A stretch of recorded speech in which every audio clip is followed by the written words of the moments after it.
We have something that got rescheduled that was going to happen about 10 days ago, and unfortunately we had about 27 inches of ice everywhere, or at least it felt like it. That's the kind of, thank goodness that heavier rains came and kind of melted a little bit off, but that still was pretty tricky for some people to get around. Lines were down, tree limbs were down, and it was a little scary for a while. Some people were without electricity, but anyway, the Strebe Strong Lantern Festival that was scheduled for the 14th rescheduled for Saturday. Yes, January 28th. Are you seriously scared? Yes. You gonna wet your pants? Don't do that.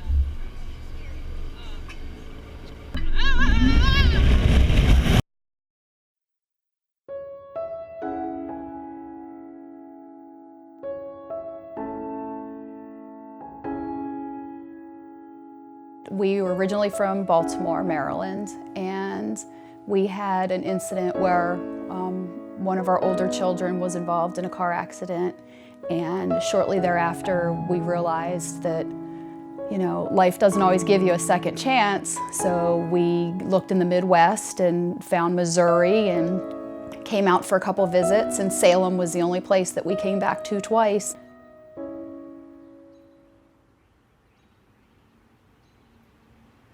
Things were just kind of flowing along. We had normal daily routines, and you know, the kids did different activities, and my son was in drama club and gymnastics and art club, and Kirsten played softball and ran track. We were pretty much like any other normal family until October 25th happened, and that completely changed everything.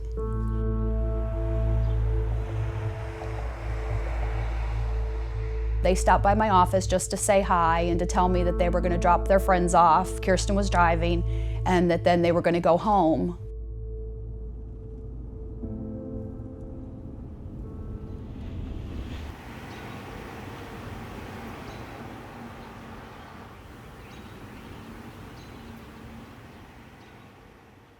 Kirsten, Elias, and one of their schoolmates pulled into the driveway next door to me, and they dropped off their friend there. Kirsten actually stopped the truck when they were in line with me, rolled down the passenger window, and they always have these goofy mannerisms, and just gave me their smiles, and I waved to them, told them I loved them, and they made a right-hand turn out of P Highway.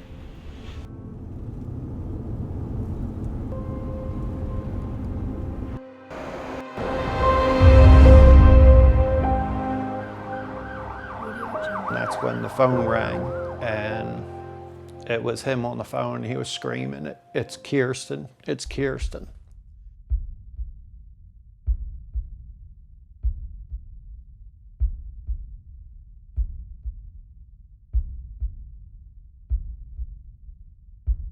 Everybody was already on scene. They're still trying to get him out of the vehicle. And realizing that it's not just one of your children, but two who you had just seen less than an hour ago, and not really knowing at that moment, you know, what was going on, how bad was it.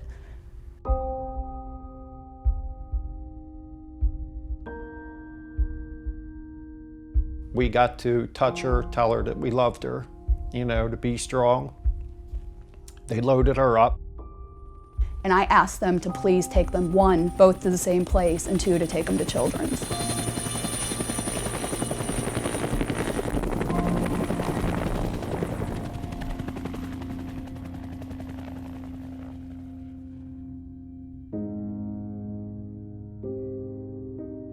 They called us on the way and said, come in, you know, through the parking garage to the second level, somebody will be waiting for you. And that's what they did.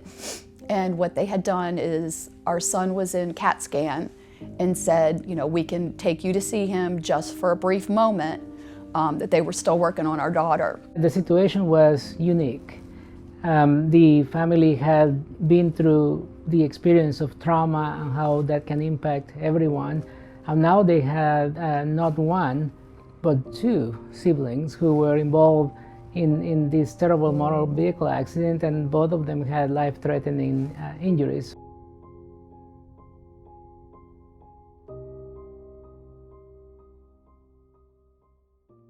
Think of the worst day of anybody's life and then multiply that by two, and that's what they were dealing with.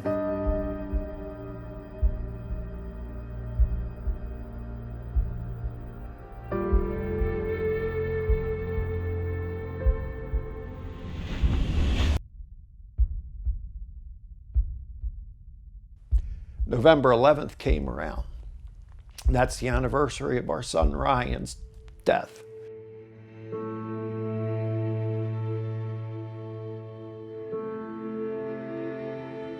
He died 11/11/2003 in a car accident when he was 19.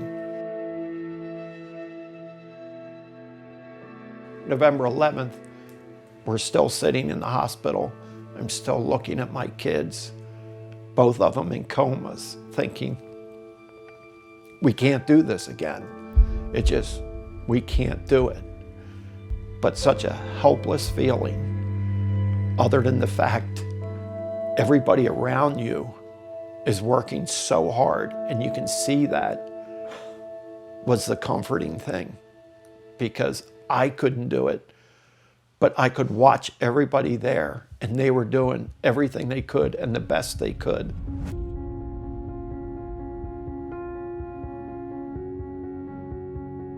Word got out, people learned the story, and it's everyone's worst nightmare when they find it, to think about getting the call that something happened to your kids. But this is a small town, and people know the Strebes and know that they had already been through this once with another child.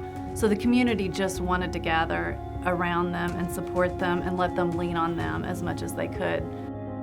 Without the support from the community, I don't know how we'd get through this.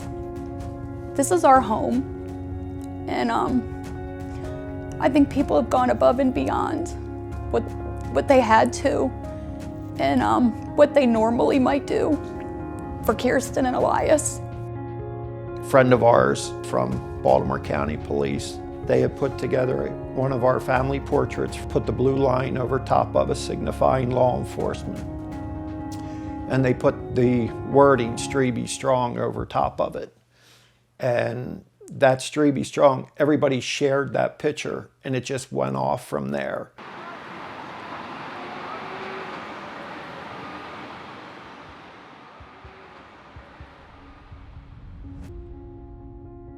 Miss Mary, wonderful lady, hugs everybody, and she just has that presence. She's your mom.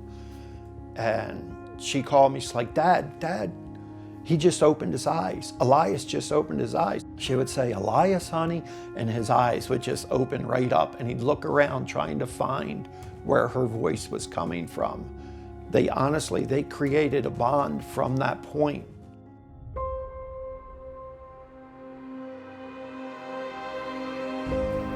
Good job.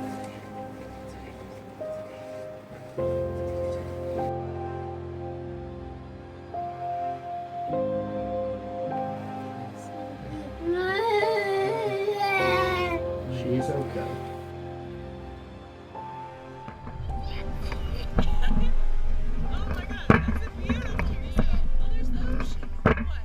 If one of them has to wake up before the other, we hope it's Elias, because they both love each other so much that we know that Kirsten would carry so much guilt looking over at her brother still laying there that it would hamper her recovery because of her love for him. And Elias did. Up now, number 8. Kirsten Strebe. Two of her softball friends were sitting on her bed. They said to her, hey, Kirsten, can you still hit dingers?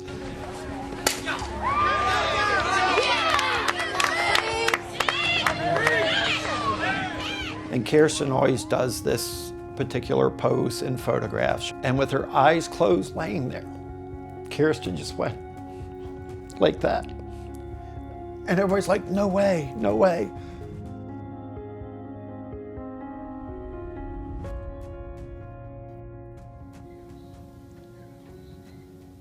You gonna try some mashed potatoes today? And Thanksgiving morning, she's laying in bed with her eyes open, and Julie's sitting there next to her. And she says, I have to go to the bathroom. Of course, the celebration went on the whole time. She still has to go to the bathroom.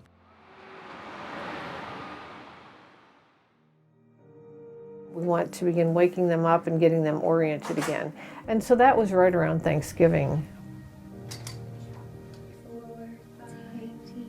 He had more difficulty remembering or talking. So I would use music to help him with his cognition, but also his memory recall.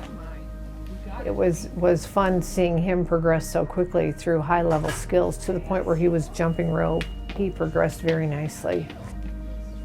Kirsten, you just couldn't push her hard enough.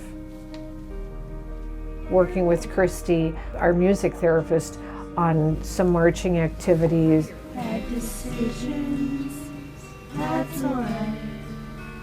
Welcome to my silly life.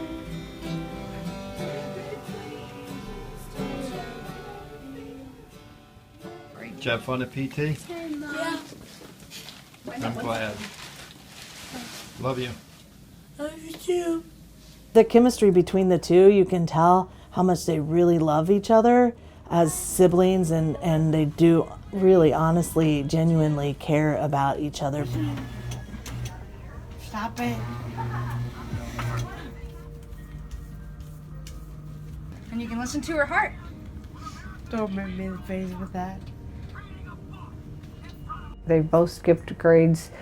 Kirsten is on track to be valedictorian. She has scholarships already, so it's our fervent hope that all those dreams are realized. We expect great things for both of those children. They're not alone, they're not by themselves. They have this whole team working with them, helping them each step of the way. They're gonna live. We still have our kids. I didn't have to bury another child. And that's something that none of us want to do. It's not the natural progression of life. You're not supposed to bury a kid, and it happens far too often. But in this case, everybody up there, from the first responders on the scene to every doctor and every person at that hospital, I didn't have to. I brought my kids home. I brought them home.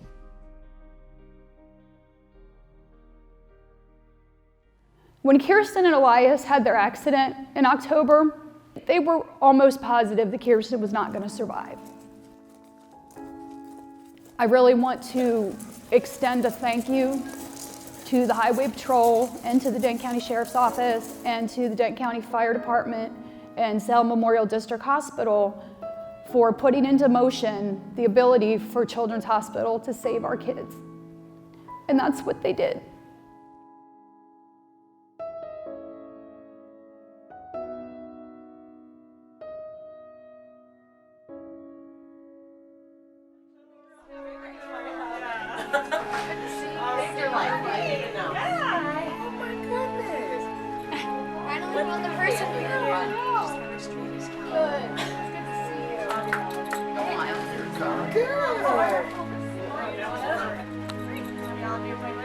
She's like my second mom.